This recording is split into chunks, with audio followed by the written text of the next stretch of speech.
నమస్తే రామచంద్రమూర్తి గారు. నమస్తే అండి విష్ణు గారు. రామచంద్రమూర్తి గారు, వాల్యూ ఇన్వెస్టింగ్ అనే సిరీస్లో మనం ఇవాళ 9th ఎపిసోడ్లోకి అడుగుపెట్టబోతున్నాం. మరి 9th ఎపిసోడ్లో ఏ కంపెనీకి సంబంధించిన ఫండమెంటల్ అనాలిసిస్ నాకు తెలియజేయబోతున్నారు, అదేవిధంగా మన ప్రేక్షకులకు కూడా తెలియజేయబోతున్నారు సార్? నేను ఇంతకుముందు 85 years ఓల్డ్ కంపెనీ గురించి చెప్పాను సార్. ఇప్పుడు 100 years ఓల్డ్ కంపెనీ చెప్తున్నాను. 100 సంవత్సరాల కంపెనీ. మన భారతదేశంలో 100 సంవత్సరాల చరిత్ర గల కంపెనీ టాటా స్టీల్. ఎస్, టాటా అంటేనే భారతీయులకు బాగా సుపరిచితమైంది. ఆల్మోస్ట్ 100 చేంజ్ ఇయర్స్ నుంచి కూడా ఇండియాలో ఉంది. అసలు నేను ఒక 10 years బ్యాక్ ఈ కంపెనీ చరిత్ర చదివినప్పుడు అనిపించింది, అసలు చాలా ప్రైడ్ అనిపించింది. 100 సంవత్సరాలు ఒక కంపెనీ ఉందా, అది వాళ్ళ ఏ రేంజ్లో ఉంది అంటే ఇది ఇండియాలోనే కాదు, యూరోప్లో కంట్రీస్లో కూడా ఈ కంపెనీస్ని ప్రొడక్షన్ ఉంది. At the same time south east ఏషియాలో కూడా ఉంది. అంటే మన కంపెనీ మనలోనే కాకుండా బయట కూడా వెళ్ళి అంత పెర్ఫామ్ చేయటం అనేది ఈ టాటా వాళ్ళ వల్లే సాధ్యమైంది. మన భారతదేశానికి ఒక ఫ్లాగ్షిప్ అంటాం కదండి, అలాంటి కంపెనీ ఇది. ఇది స్టార్ట్ అయింది 100 years 1907 ఇది స్టార్ట్ అయింది. ఇప్పుడు ఏంటంటే ఇందులో మెయిన్ అసలు ఈ జంషెడ్పూర్ అనే ప్లేస్లో ఈ కంపెనీ స్టార్ట్ చేశారు.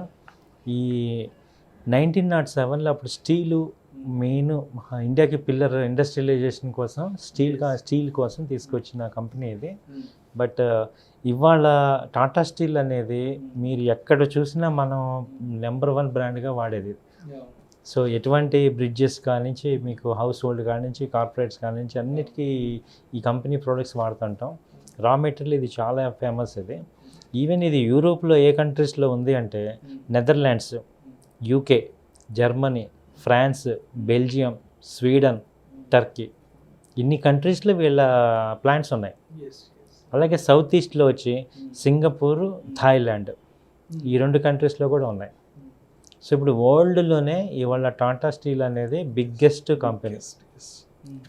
సో దీని ఫండమెంటల్స్ మనం చూస్తే ఇవాళ కరెంట్ ప్రైస్ 1291 ఉంది as on date March 7th 2022కి.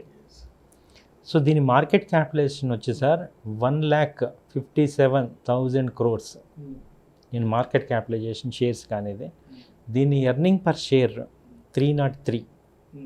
అలాగే దీని PE price to equity ratio వచ్చి 4.26 ఉంది.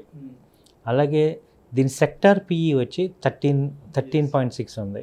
అలాగే బుక్ వాల్యూ వచ్చి 628. అలాగే ప్రైస్ టు బుక్ వచ్చి 2 times ఉంది. ఇంకా ఇది ఫేస్ వాల్యూ 10 రూపీస్లోనే ఉంది. సో డివిడెండ్ ఈల్డ్ వచ్చి 1.94. దీని ప్రమోటర్ హోల్డింగ్స్ వచ్చి 34% టాటా సన్స్. సో ఇంత స్ట్రాంగ్ ఫండమెంటల్గా ఎన్నేళ్ళు మెయింటైన్ చేయటం, ఇప్పుడు 100 years ఒక కంపెనీ మెయింటైన్ చేయటం అనేది మామూలు విషయం కాదు. అంటే ఆల్మోస్ట్ 3rd generation హ్యాండ్లో ఉంది. సో అది ఒక టాటా సన్స్ వల్లే జరిగింది. సో ఇలాంటి కంపెనీని నేను స్ట్రాంగ్ రికమెండ్ చేస్తున్నాను. మీరు కూడా మీ అడ్వైజర్స్తో మీ సంప్రదించి ఇది ఇన్వెస్ట్ చేసుకోవాల్సిన కోరుతున్నాను సార్. ఇంకేమన్నా ఇలాంటి కంపెనీలు మనకి ఇండియాలో ఉన్నాయి అనేది చాలా ఒక సంతోషమైన విషయం. ఇది ఇంకో 100 సంవత్సరాలు కూడా ఉండే కంపెనీ ఇది. కాబట్టి మనం ఇది ఇంకోటి ఏంటంటే ఈ కంపెనీలు వీళ్ళొక్కళ్ళే ప్రాఫిట్లోకి రాలా, వీళ్ళు ఇన్వెస్ట్ చేసిన ప్రతి వాళ్ళని మిలియనీర్స్ చేసాయి.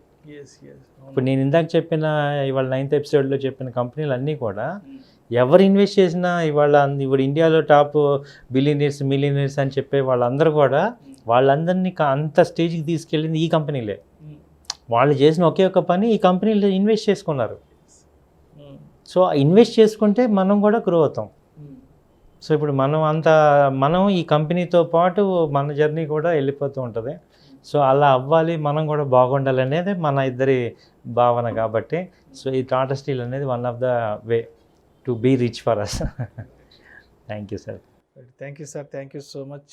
ఎంతో మంచి వ్యాపార విలువలు, అదేవిధంగా మానవత విలువలతో కూడిన మరి వ్యాపారం చేస్తున్నటువంటి టాటా గ్రూప్ గురించి ఇవాళ ఈ ఎపిసోడ్లో ఫండమెంటల్ అనాలిసిస్ ద్వారా మన ప్రేక్షకులకు తెలియజేశారు. Thank you so much sir. Thank you Vishnu garu. Thank you అండి.